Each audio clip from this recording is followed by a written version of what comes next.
Ragazzi, ho superato i 100 km con la mia e-bike. È la prima volta che mi succede, però due tacchi rimanenti. Adesso voglio vedere, sono nel mezzo del niente, voglio vedere se riesco a tornare a casa. Per me sarà dura. Incrociate le dita per me, per favore, grazie. Adesso sto proprio consumando l'ultimo filo di energia. Sono arrivato a casa, è stata durissima.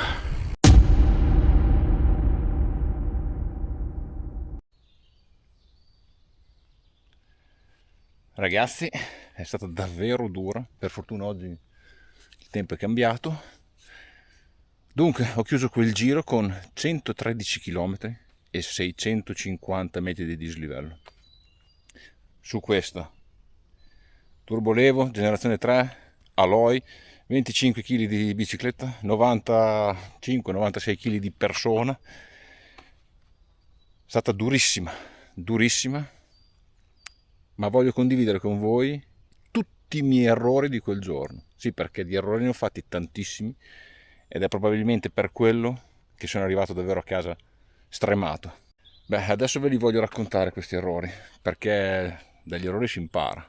E quindi io ho fatto dei grandissimi errori, li voglio condividere con voi, magari vi servono. Io di sicuro penso che non li farò più, però parliamone insieme. Mi raccomando ragazzi, iscrivetevi al canale e scrivetevi nei commenti tutto quello che pensate.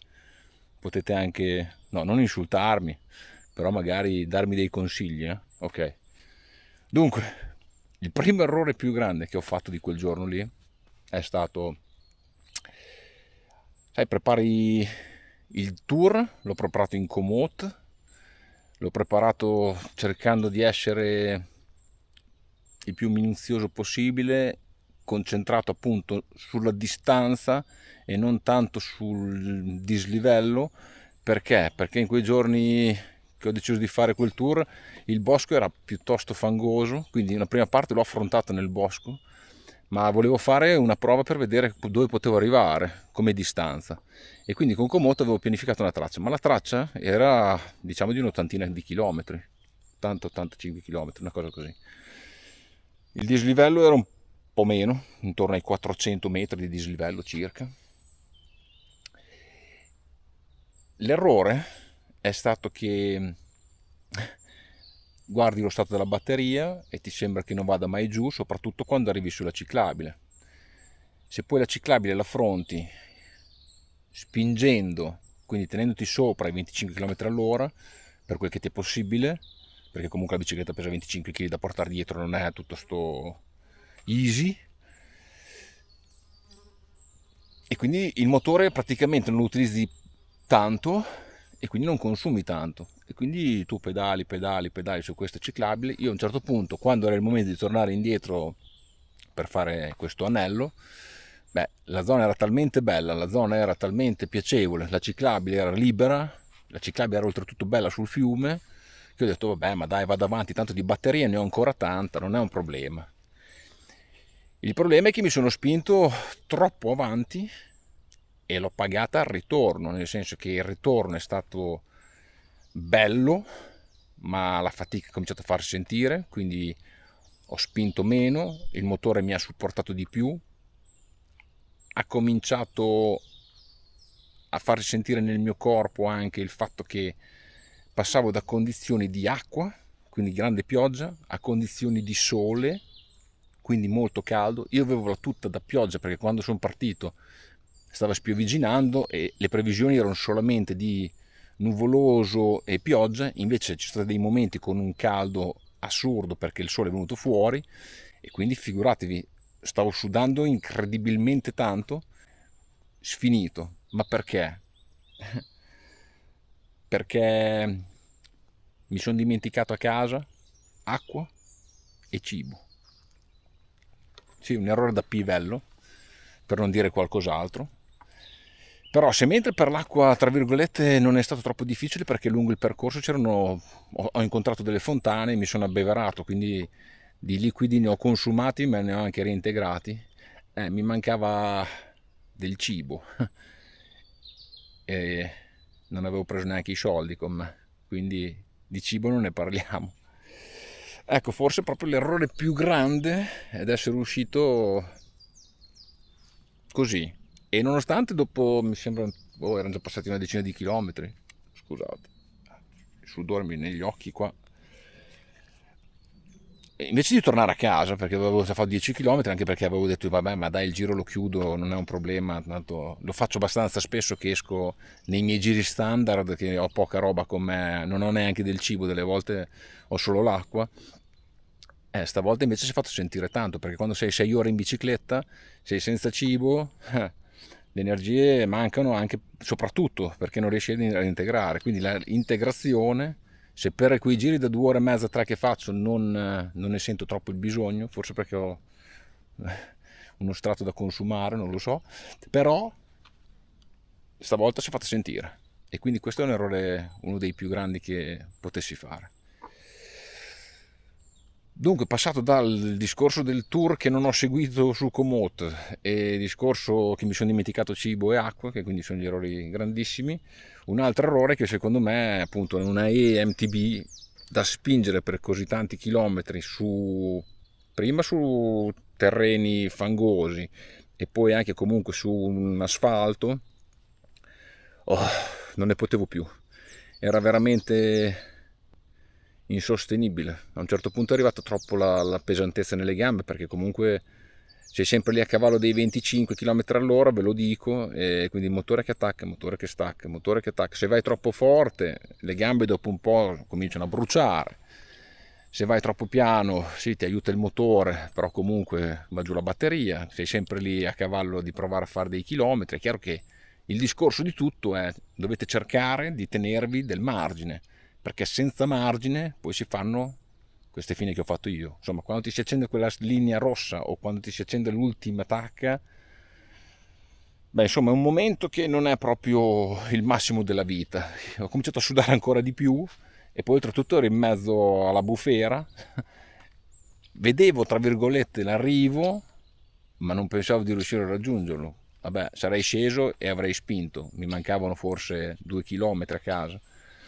Però comunque quell'attacca lì è fonte di ansia. È per questo che io dico e consiglio soprattutto ai nuovi che vogliono acquistare un IMTB o in generale un e-bike, io vi dico batteria grande. Oltretutto adesso, se pensate al discorso che vi fanno un upgrade software e vi danno più potenza, se hai una batteria piccola la potenza se la mangi in fretta. Ricordatevi anche questo. Adesso sicuramente lavoreranno su affinare il tutto per cercare di consumare il meno possibile, ma in ogni modo uno che ha una batteria da 800 e uno che ha una batteria da 600, la differenza sarà lo stesso rilevante.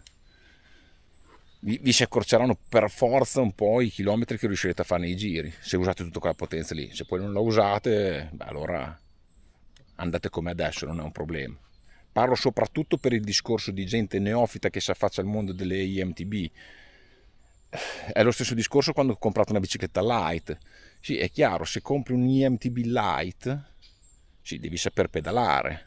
Il motore c'è, però non è che non fai fatica.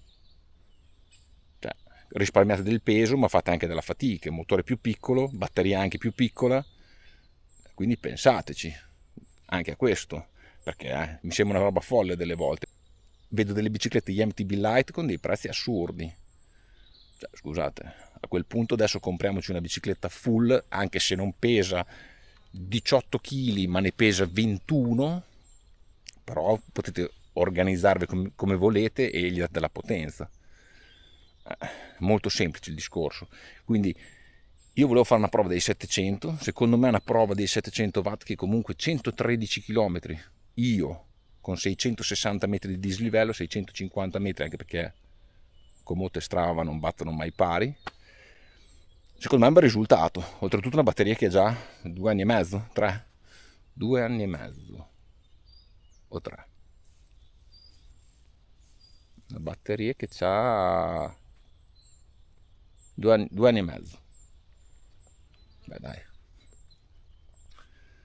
niente male, direi che mi sembra di aver fatto l'ultimo controllo al negozio Specialized e dava ancora un 97% di qualità della batteria, quindi insomma non mi posso lamentare. Comunque il momento più brutto in assoluto di questo tour è stato quando ha cominciato a scatenarsi la bufera e io ero già in fase di ritorno, avevo solo 3 tacche, c'era vento contrario, quindi fatica allucinante, non riuscivo più a spingere forte con le gambe, ha cominciato a diluviare, io ero tutto chiuso nella tuta, ok, la tuta per fortuna in quel momento lì la salvezza, vabbè, avevo i guanti bagnati, nelle scarpe erano estive, però nei piedi avevo messo comunque i calzetti quelli impermeabili della Fox e quindi non ho avuto nessun tipo di problema con l'acqua, cioè io pedalavo e invece l'altra gente era sotto gli alberi e si fermava. Poi ci sono quelli fenomeni che ti guardano e dicono guarda questo, e poi girano in bicicletta con il poncio che svolazza. Adesso ragazzi, è un minimo di abbigliamento tecnico, soprattutto in quelle giornate, secondo me è il minimo, cioè una giacchettina e un paio di pantaloni impermeabili ci vogliono.